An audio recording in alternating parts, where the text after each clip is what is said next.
Here's a mistake a lot of people make. They chase the highest quality score and call it done. But a prompt that scores 2% better while costing 5 times as much and running 10 times slower is usually the wrong choice. Every real deployment has 3 axes pulling against each other. Quality is how good and reliable the output is, measured by your eval score. Cost is what each run actually costs you, in money. And latency is how long a response takes to come back. A huge prompt stuffed with examples running on the biggest model might win on quality and lose badly on the other two. Advanced prompt engineering means optimizing all 3 at once, deliberately, instead of just chasing the top score. You can't tune what you don't understand, so let's break down what actually drives cost and latency. Input length matters first. Long prompts, lots of examples, big pasted documents. You pay for and wait on every bit of that, on every single call. Output length matters too, and it hits latency especially hard because the model generates its response one piece at a time. Model size is next.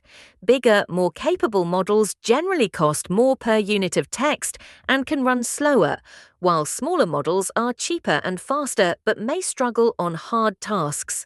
And finally, the number of calls, a multi-step approach that decomposes, processes, then verifies, multiplies both cost and latency by however many steps you chain together.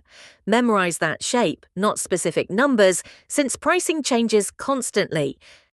Now the good news, several moves cut cost and latency with little to no quality loss, as long as you validate each one against your eval set. First, trim the prompt. Long prompts pile up redundant instructions and examples that aren't earning their place, and you can often cut a third of a prompt with no score drop. Second, cap the output.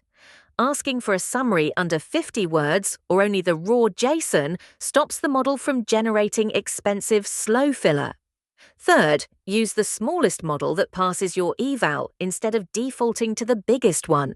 Fourth, reduce the number of calls where a multi-step chain can collapse into one well-structured call. And finally, reserve expensive techniques for hard cases only, routing the easy majority through a cheap, fast path. Model choice is the single biggest lever on cost and latency, so here's the disciplined way to pick one. Start by defining your quality bar on your eval set, something like at least 90% pass. Then try the smallest, cheapest model first and run the eval against it. If it clears your bar, stop right there. You're done and you're paying the least you possibly can. If it falls short, step up to the next model size and rerun the eval. Keep going until one clears the bar. The goal is the cheapest model that clears your bar, not the most capable model you have access to. This flips the common habit of reaching for the biggest model by default, and your eval is what tells you when you genuinely need it. After A/B testing, you'll often end up with 2 or 3 prompts whose quality is close enough that the difference is basically noise. That's when cost and latency make the final call. First, filter by quality. Throw out anything that doesn't clear your bar, no exceptions. Among the survivors, compare their typical input and output length and which model each one uses. Then pick the cheapest and fastest one that clears the bar, weighted by what your use case actually needs. A real-time chat feature should weight latency heavily, while a nightly batch job barely cares about latency and should weight cost instead.